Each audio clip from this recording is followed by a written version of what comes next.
language of morality and using it as a manipulative tool, but practicing it, well, that's where it gets a little iffy, right? That's usually at the point where they'll call themselves an atheist as a means of determining themselves not to really be responsible for certain consequences of their influence. They'll take consequences for certain actions, not consequences for certain levels of influence. And because of that, they're going to ask for things to happen and then say, "Oh, I didn't mean it," that sort of thing.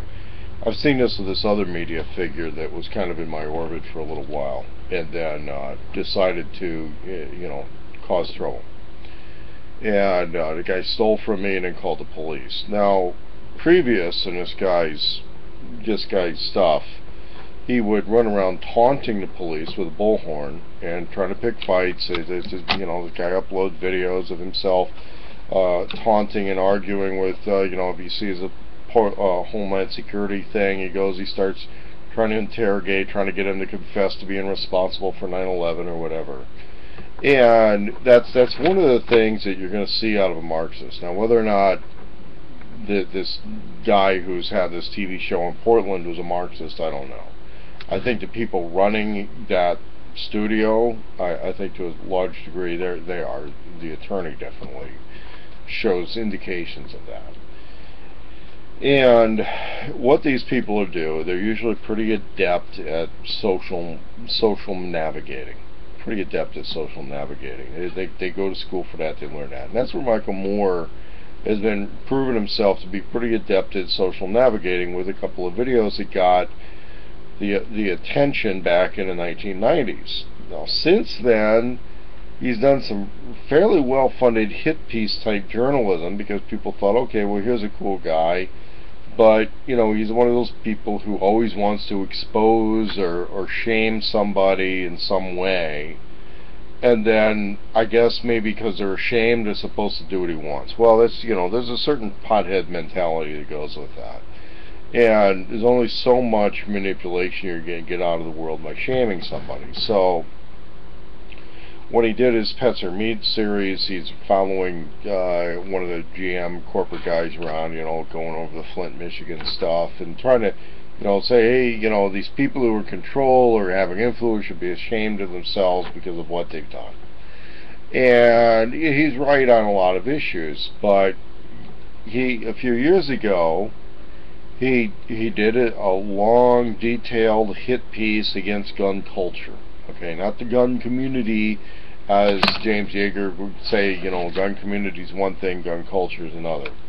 The gun community kind of is this constellation of different organizations and manufacturers and all that. Gun community, in a lot of ways, is the people you're going to see at the SHOT Show kissing the ass of the BATF. I mean, it's what they're really going to do. The BATF investigative branch, a lot of times, they're alerted by the gun community, concerned citizens of the gun community. Well, let me tell you what that usually is. That's jealous gun dealers and collectors who think somebody else is going to come up and is somehow getting their mojo, or getting mojo they deserve to have. You especially see that in the Class 3 world, where everybody who got their stuff going before the 1986 cutoff, of course, figured out they can get rich off of it as long as they keep new players out of it. And that's one reason a lot of the amnesty stuff for new Class 3 stuff is usually sabotaged from within. We saw this with the quasi-amnesty situation on short-barrel rifles with the SIG brace. It becomes popular, and then bam, people are like, "Oh no, that's going to steal mojo from the people who papered their SBRs. Therefore, we've got to declare the SIG brace illegal again." Michael Moore, on the other hand, spent a lot of time doing a lot of his social research and expose type video stuff in gun culture. He did this with the militia movement. He did this with gun culture.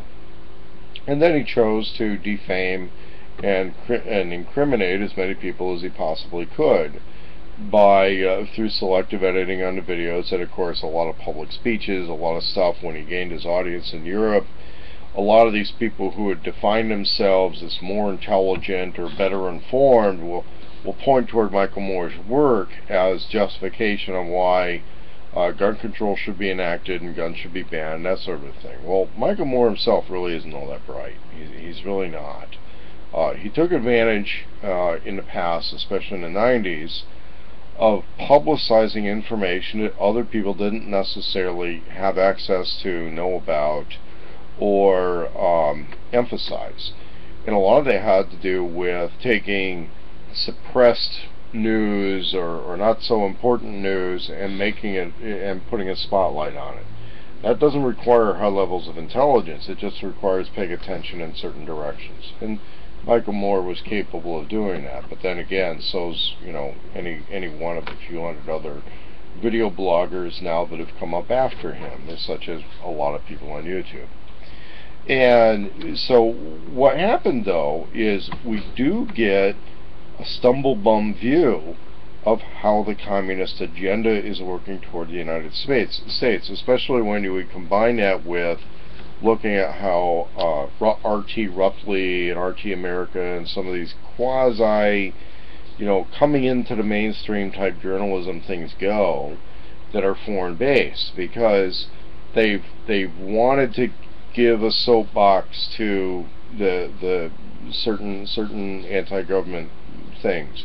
They wanted to give a soapbox to the militia movement to a certain degree, and they're only going to go a certain level because they're going to give, for example, Al Jazeera apparently invented a lot of the phrase and started promoting the phrase gentrification, which means inner city areas being fixed up and becoming low crime, along with a shift in demographics in inner city areas in the United States.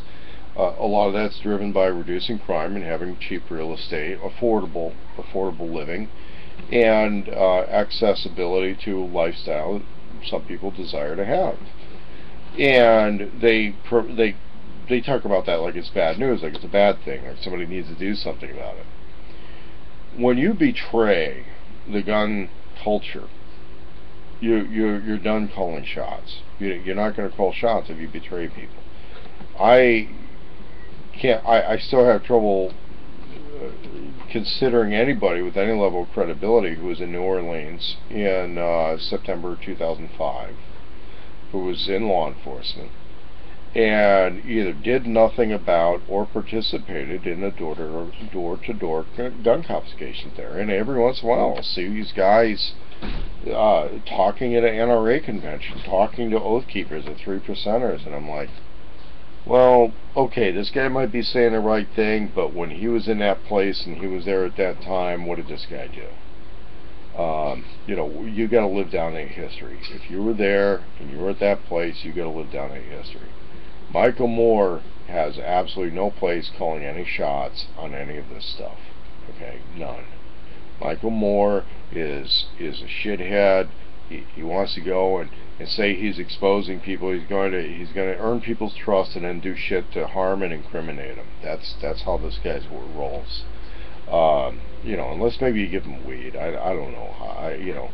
I don't know how that rolls. But there's a certain character issue that comes into that, because when he's saying gun owners should rise up against police, come on, let's say it. He wants us to go to a shooting war. He's not taking responsibility for the welfare of any troops. He's not taking any action himself. Okay, this guy's got no scars, no bruises from throwing down with any cops. He's a fucking nobody when it comes to that. He's a treasonous nobody when it comes to his video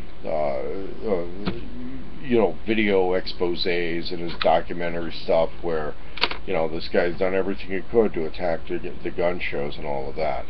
But also look at what's happening with some of these communist characters. I mean, a lot of them they're going to self-describe as communists. I mean, there's just no, there's no getting around that. We can intellectualize Marxism because Karl Marx was a very inconsistent individual. So it's easy to intellectualize Marxism in a few different directions. It's easy to say buffet Marxism and say, well, we like this, we don't like that. I mean, sure, people can do that.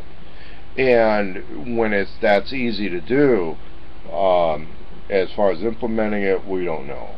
But when we do look at somebody who's getting on this kind of Marxist agenda of causing a whole lot of trouble in the United States, okay, and you're looking at somebody who has villas and properties overseas, yeah, okay, we know how that's going to work. You're going to talk shit and then bug out of the country when it goes down?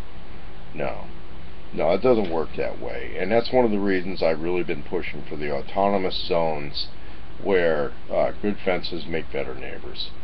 And if the government wants to assert wrongful control over people's lives in an area that's a defended autonomous zone, well then, then we consider it. But Michael Moore's just doing another version, his version of let's take over City Hall and control the country, or control the county or something like that. It's still wrongful influence of others through the use of force. And what he is trying to talk about is not something where, oh, the liberals are now on board with the libertarians. It has never been the case. It has never been the case. And that's what you guys need to realize.